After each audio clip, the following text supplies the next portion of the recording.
Perkembangan industri kripto semakin hari semakin pesat. Ini berkat inovasi yang terus berdatangan untuk menuju adopsi massal. Nah, jika kita berkaca pada industri tech di era awal internet, bisa dilihat perkembangannya hingga hari ini sangatlah bergerak masif. Apakah kripto bisa menggantikan sistem finansial di kemudian hari? Oke, hari ini kita akan membawa report dari Andreessen Horowitz, salah satu VC ternama di dunia dan juga di industri kripto. Jika kalian penasaran sama isi laporannya, tonton video ini sampai habis ya, karena ini sangat penting. Oke, let's go!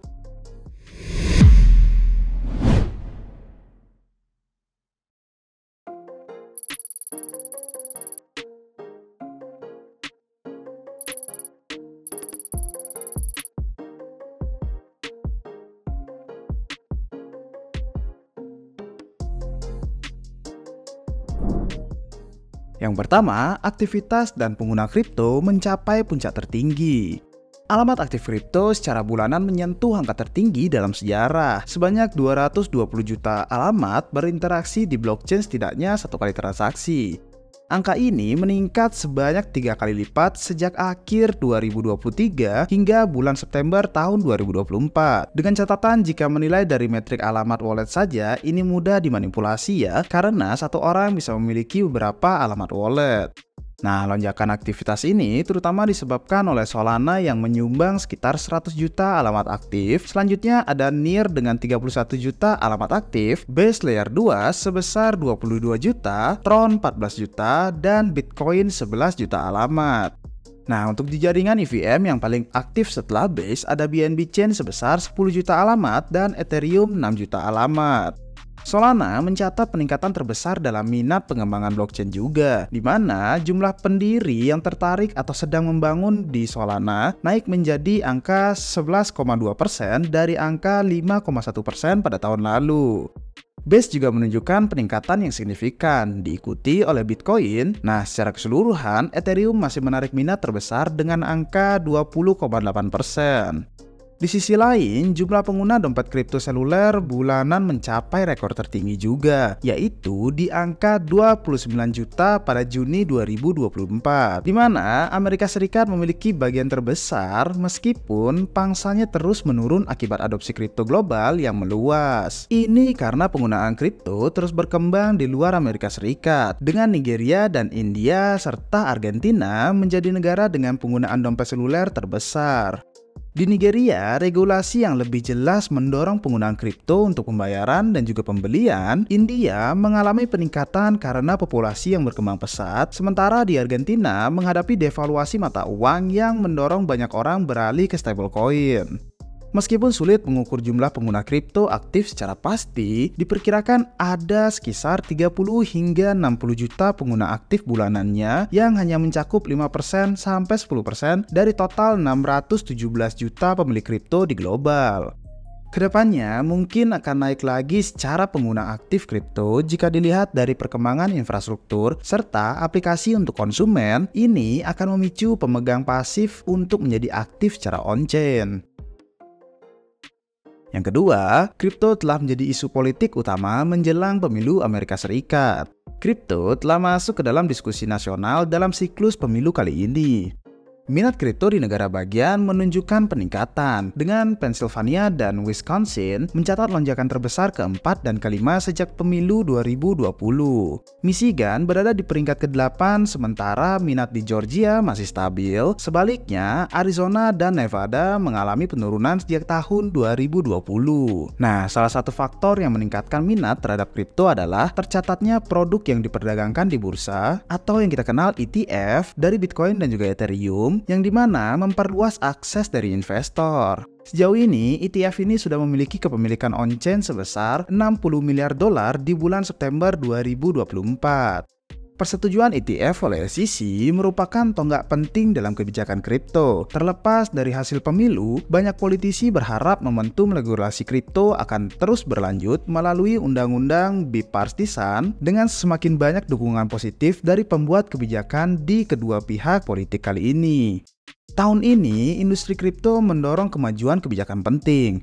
Di tingkat federal, DPR menyetujui Undang-Undang Inovasi Keuangan dan Teknologi untuk abad ke-21 atau FIT 21 dengan dukungan bipartisan yang akan memberikan kejelasan regulasi bagi para pengusaha kripto jika disetujui oleh Senat.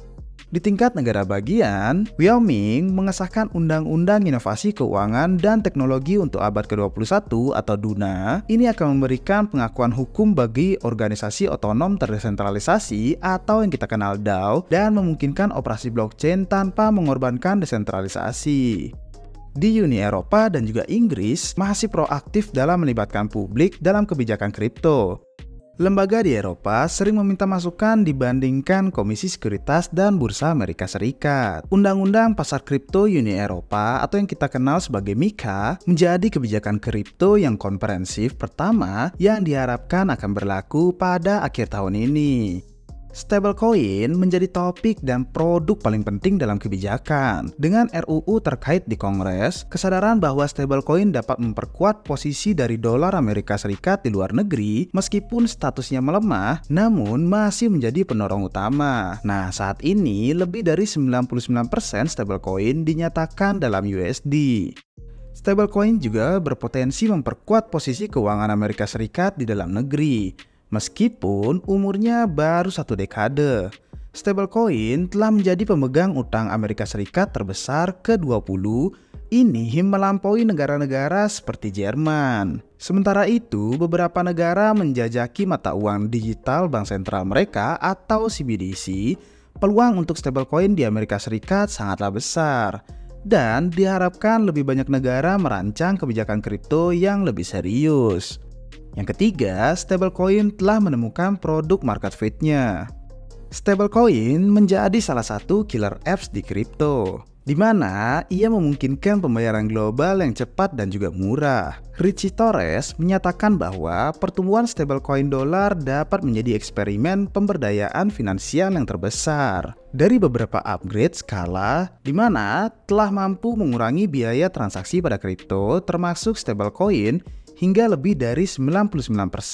Contohnya, biaya rata-rata transaksi USDC di Ethereum turun dari $12 pada 2021 menjadi $1. Sementara di Base, biayanya kurang dari 1 sen. Nah, untuk perbandingan, jika kalian transfer melalui tradisional transfer internasional, rata-rata memerlukan biaya sekitar $44. Nah, pada kuartal kedua 2024, volume transaksi stablecoin mencapai $8,5 triliun dengan 1,1 miliar transaksi. Angka ini 2 kali lipat lebih dari volume transaksi di Visa. Maka dari itu, stablecoin masuk dalam percakapan yang sama dengan layanan pembayaran terkenal. Ini menunjukkan utilitas yang sangat luar biasa. Aktivitas dari stablecoin tidak berkorelasi dengan siklus pasar kripto yang volatil. Dengan jumlah alamat pengirim stablecoin yang terus meningkat, meskipun volume perdagangan kripto sedang menurun. Saat ini, stablecoin menyumbang sekitar 32% dari pengguna kripto harian, hampir setara dengan DeFi yang sebesar 34%. Penggunaan stablecoin juga mencakup infrastruktur, transfer token, dan aplikasi baru seperti game, NFT, dan sosial media. Yang keempat, peningkatan infrastruktur telah meningkatkan kapasitas dan mengurangi biaya transaksi secara drastis. Stablecoin semakin populer dan mudah digunakan berkat kemajuan infrastruktur dari blockchain yang saat ini. Sekarang, blockchain dapat memproses lebih dari 50 kali lebih banyak transaksi per detik dibandingkan 4 tahun lalu. Ini berkat jaringan layer 2 di Ethereum dan juga blockchain yang throughputnya tinggi seperti Solana. Upgrade terbesar Ethereum tahun ini yang dikenalkan sebagai Denjun Upgrade atau EP4844 telah secara signifikan mengurangi biaya untuk jaringan layer 2, di mana setelah implementasinya pada bulan Maret 2024, biaya yang dibayar oleh layer 2 di Ethereum menurun drastis. Nah, meskipun nilai denominasi Ethereum meningkat, ini menunjukkan menunjukkan bahwa jaringan blockchain semakin efisien dan juga populer. Teknologi Zero Knowledge Proof juga berkontribusi pada peningkatan skalabilitas, privasi, dan juga interoperabilitas dari blockchain. Meskipun biaya untuk memverifikasi ZK Proof di Ethereum menurun, nilai denominasi Ethereum pada rollup ZK meningkat. Ini menandakan bahwa ZK Proof semakin murah dan juga populer. Teknologi ZK yang menjanjikan untuk memberikan kemudahan komputasi blockchain yang murah dan dapat diverifikasi, namun mesin virtual berbasis ZK atau ZKVM masih perlu mengatasi tantangan untuk mengejar kinerja komputer tradisional. Nah, dengan semua peningkatan infrastruktur ini, infrastruktur blockchain menjadi salah satu kategori paling menarik bagi developer. Dan jaringan layer 2 menjadi salah satu dari 5 subkategori developer terpanas yang saat ini sedang dipantau. Yang kelima, DeFi tetap populer dan terus berkembang. Satu-satunya kategori yang lebih menarik perhatian developer dibandingkan infrastruktur blockchain adalah Decentralized Finance atau DeFi, di mana DeFi telah menyumbang 34% dari alamat aktif harian dalam penggunaan kripto. Sejak kemunculan DeFi pada tahun 2020, Decentralized Exchange atau DEX telah berkembang pesat hingga sekarang dapat menyumbang 10% dari aktivitas perdagangan kripto spot, yang dimana dulunya sepenuhnya masih berlangsung di Centralized Exchange.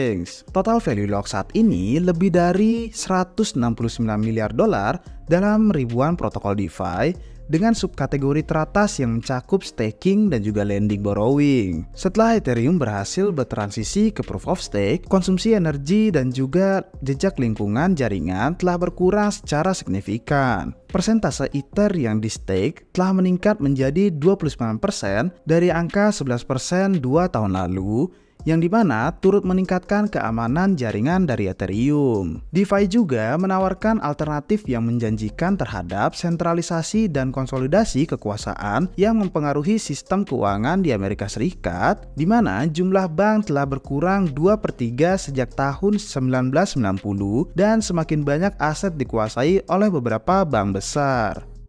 Yang keenam, kripto dapat memecahkan beberapa tantangan paling mendesak dari AI.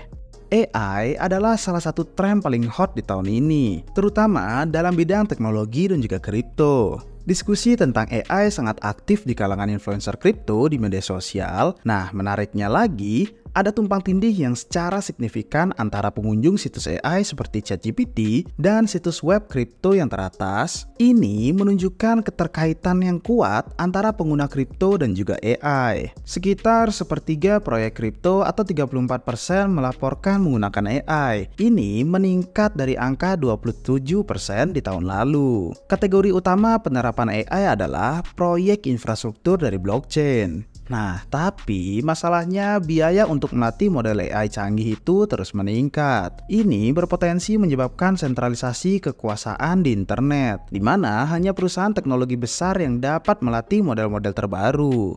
Tantangan sentralisasi ini berlawanan dengan peluang desentralisasi yang ditawarkan oleh jaringan blockchain. Berbagai proyek kripto seperti Genshin, Story, NEAR, dan juga Starling Labs berusaha mengatasi tantangan ini dengan cara yang demokratis, termasuk memberikan akses ke komputasi AI, melacak IP untuk kompensasi kreator, menjalankan AI di protokol open source, dan memverifikasi keaslian media digital. Nah, kedepannya hubungan antara kripto dan juga AI diperkirakan akan semakin kuat. Yang ketujuh, infrastruktur yang lebih scalable telah membuka aplikasi on-chain baru. Dengan turunnya biaya transaksi dan meningkatnya kapasitas dari blockchain, banyak aplikasi kripto untuk konsumen kini menjadi sangat mungkin. Salah satu contohnya adalah NFT. Dulu, ketika transaksi kripto sangat mahal, perdagangan NFT di pasar sekunder itu mencapai miliaran dolar. Tetapi aktivitas itu kini meredup. Sebaliknya, muncul perilaku konsumen baru yang mencetak koleksi NFT berbiaya yang rendah di aplikasi sosial seperti Zora dan juga Rodeo, di mana ini menunjukkan perubahan signifikan dalam pasar NFT yang tidak mungkin terjadi sebelum penurunan biaya transaksi yang drastis tadi kita jelaskan. Jejaring sosial juga menjadi contoh yang menarik. Meskipun menyumbang sebagian kecil dari aktivitas on-chain harian, mereka menarik perhatian banyak developer. dengan 10,3% proyek kripto pada 2024 terkait dengan aspek sosial. Proyek jaringan sosial seperti Farcaster menjadi salah satu subkategori developer yang terpanas di tahun ini. Nah, di sisi lain, game on-chain proof of play seperti Pirate Nation mendorong kemampuan skalabilitas blockchain hingga batas maksimum. Rollup yang digunakan dalam game ini secara konsisten menghabiskan gas paling banyak per detik dibandingkan rollup Ethereum lainnya. Nah, menjelang pemilihan umum November nanti di Amerika Serikat, pasar prediksi berbasis kripto mendapatkan perhatian yang besar meskipun ilegal di Amerika Serikat. Kalshi, pasar prediksi non-kripto yang terdaftar di Komisi Perdagangan Berjangka Komunitas Amerika Serikat, baru-baru ini meraih kemenangan di pengadilan rendah terkait gugatan federal mengenai kontrak pemilihan. Nah, perilaku konsumen baru mulai terlihat kan? Dan semua pengalaman baru ini sebelumnya tidak mungkin terjadi ketika infrastruktur blockchain masih kaku dan biaya transaksi lebih tinggi. Seiring peningkatan infrastruktur blockchain sesuai kurva harga kinerja teknologi, kita dapat mengharapkan lebih banyak aplikasi inovatif yang akan muncul di kemudian hari. Oke, lantas di mana posisi kita saat ini? Saat ini, industri kripto berada pada fase yang menarik dengan kemajuan signifikan di berbagai bidang, termasuk regulasi, teknologi, dan adopsi konsumen.